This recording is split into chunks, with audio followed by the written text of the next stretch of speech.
La palabra perdón nos resulta familiar e incluso necesaria en ocasiones. Sin embargo, cuando vivimos una situación de rabia, impotencia y dolor, parece que cuesta trabajo recibirlo y brindarlo. Hoy hablaremos del por qué elegir perdonar y cómo podemos iniciar el proceso.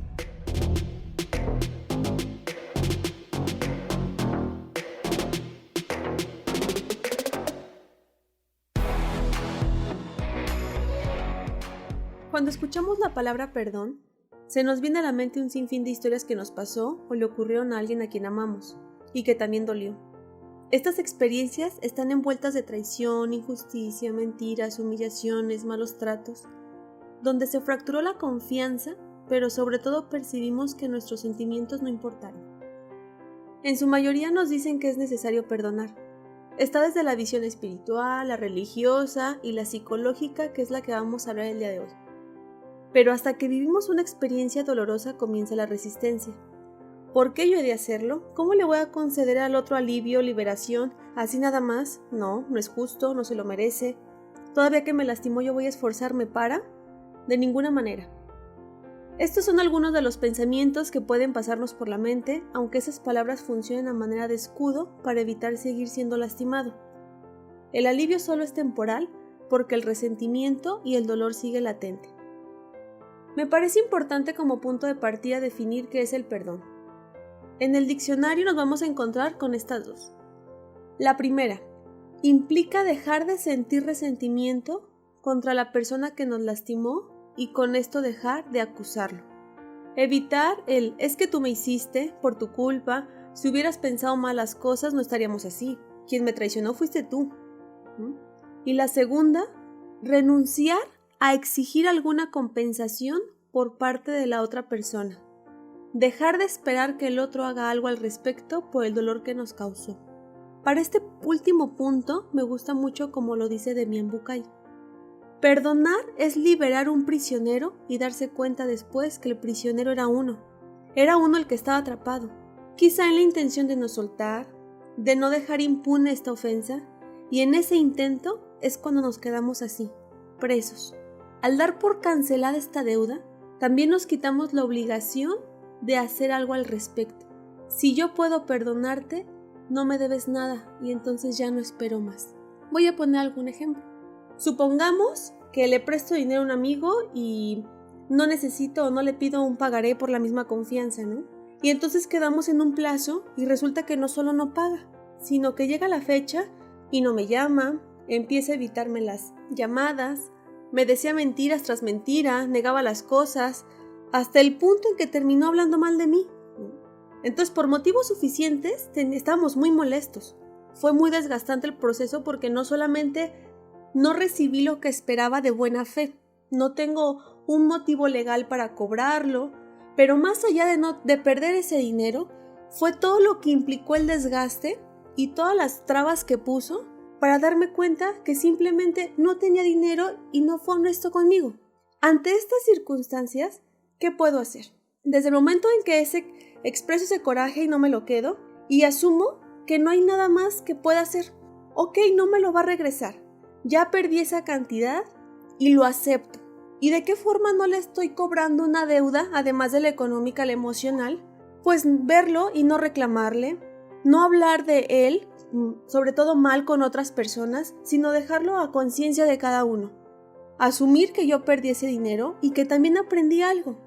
Que la parte de la confianza hay que ver a quiénes se la otorgamos. También aprendí a cuidarme más. Entonces, yo decido perder esta parte para estar conmigo y no solamente estar alimentando este coraje esperando que él en algún momento asuma y pague lo que me prometió. Porque de haberlo querido hacer yo hubiera hecho cosas diferentes. Entonces asumo perder la parte económica para ya no alimentar ese coraje. Y que en algún momento también voy a liberar ese dolor que me causó haber perdido la confianza. De lo contrario, estaríamos desgastándonos porque cada vez que yo recuerde esta parte y que esté recordando que no tengo ese dinero y que a lo mejor él no se consideró, que no tengo más ahorros, en fin. Así como el dinero se puede reparar, el dinero va y viene, aunque cueste más trabajo lo puedes obtener. También hay situaciones cuando hablamos del perdón, esta fue un poco sencilla en comparación a otras. También hay la infidelidad, Está la falta de confianza de las amistades, en los amigos, o incluso, o sobre todo tan hirientes cuando hablamos de abuso sexual. Cuando alguien mayor transgredió nuestra confianza y nuestra sexualidad. La primera parte fue reconocer el coraje y el dolor que hay de por medio. Ahora vamos a la segunda. ¿Crees que el perdón te abre o te cierra posibilidades?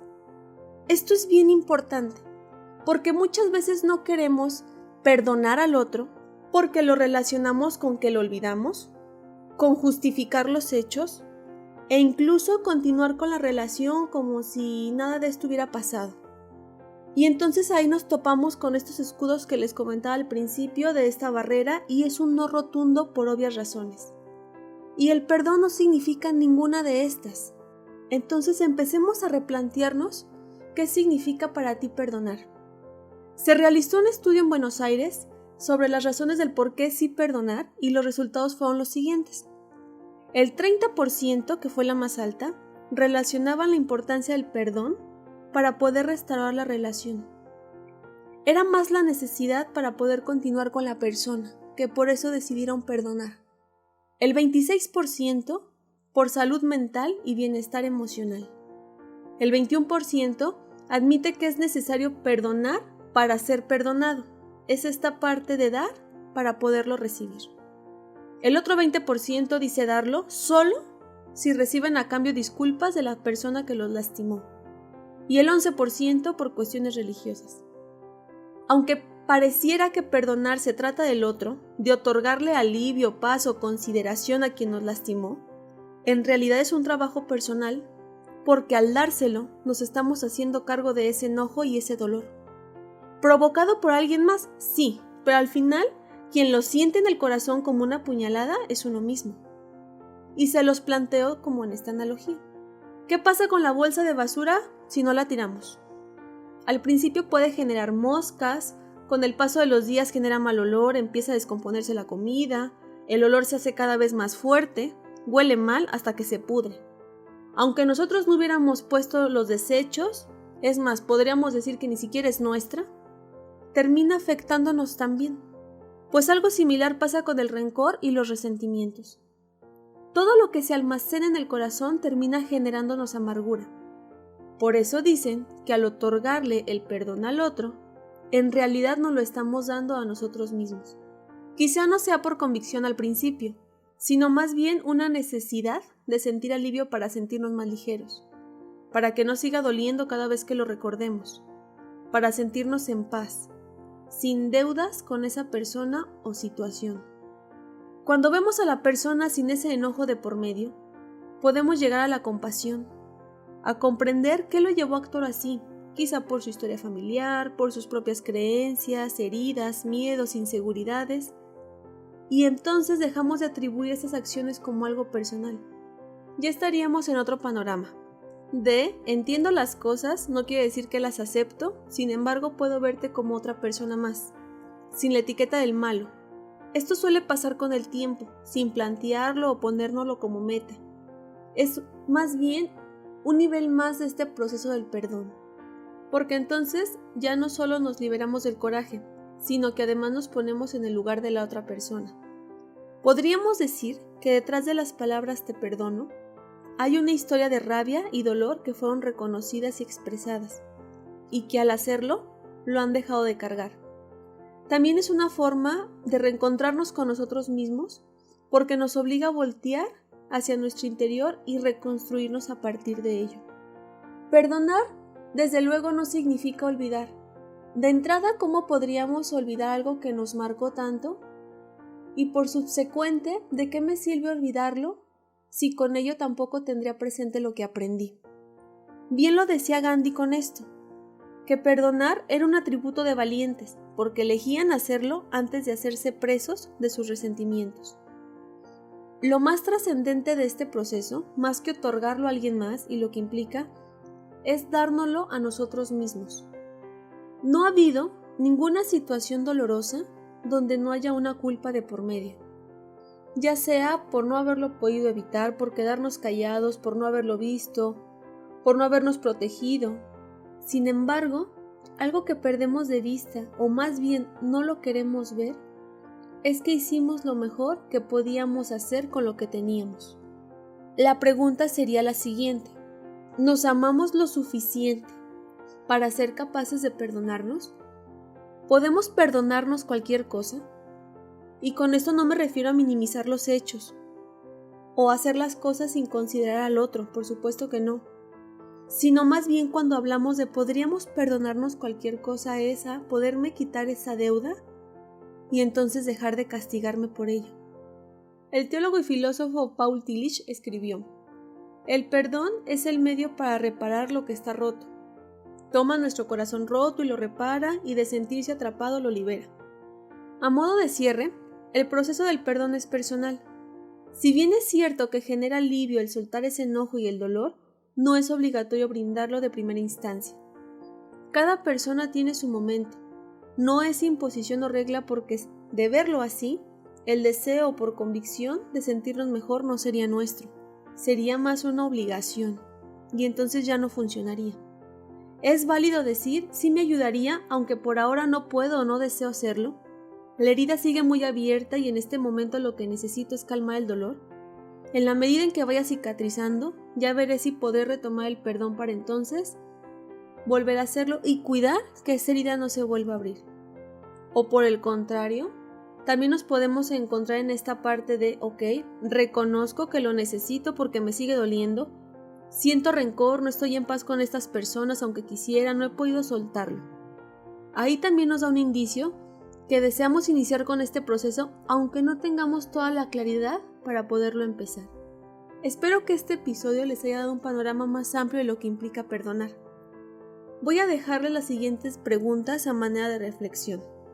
Si has tenido o en este momento tienes algún enojo presente que no has podido soltar, es importante que te conectes con ello y entonces empecemos a reflexionar lo siguiente. Con amabilidad y una actitud fuera de críticas, observa y toma conciencia de tu reacción ante las siguientes preguntas. ¿El rencor que guardas es una manera de demostrar que tienes razón? ¿El enfado al que te aferras es una forma de controlar la situación? ¿Es una manera de mantener una cierta ilusión de control? ¿Es el enfado una forma de evitar la intimidad? ¿De acercarte más a las personas? ¿Es una manera de eludir sentimientos más profundos como lo son de tristeza, desesperación, dolor, abandono o rechazo? ¿Es una forma de hacerte oír y hacer que tus sentimientos valgan? ¿Es una manera de aferrarte o de soltarte? ¿Es una forma de castigar y desquitarte? ¿Es una manera de insistir en que el problema no es tuyo sino de tu pareja o de alguien más? ¿Es una forma de hacer que la vida continúe tal como está y evitar la claridad que podría proporcionar el cambio que temes? Lo dejo a reflexión. Las mismas respuestas que vayas encontrando son aquellas que te van a guiar para poderte liberar, si es que fuera el caso. Si te gustó, te invito a que lo compartas con tus conocidos. En Facebook me encuentras como Fernanda Contreras Psicóloga y en Instagram como Fer Contreras Psicóloga. Me encantaría leer tus comentarios en la página principal. Gracias por escucharme.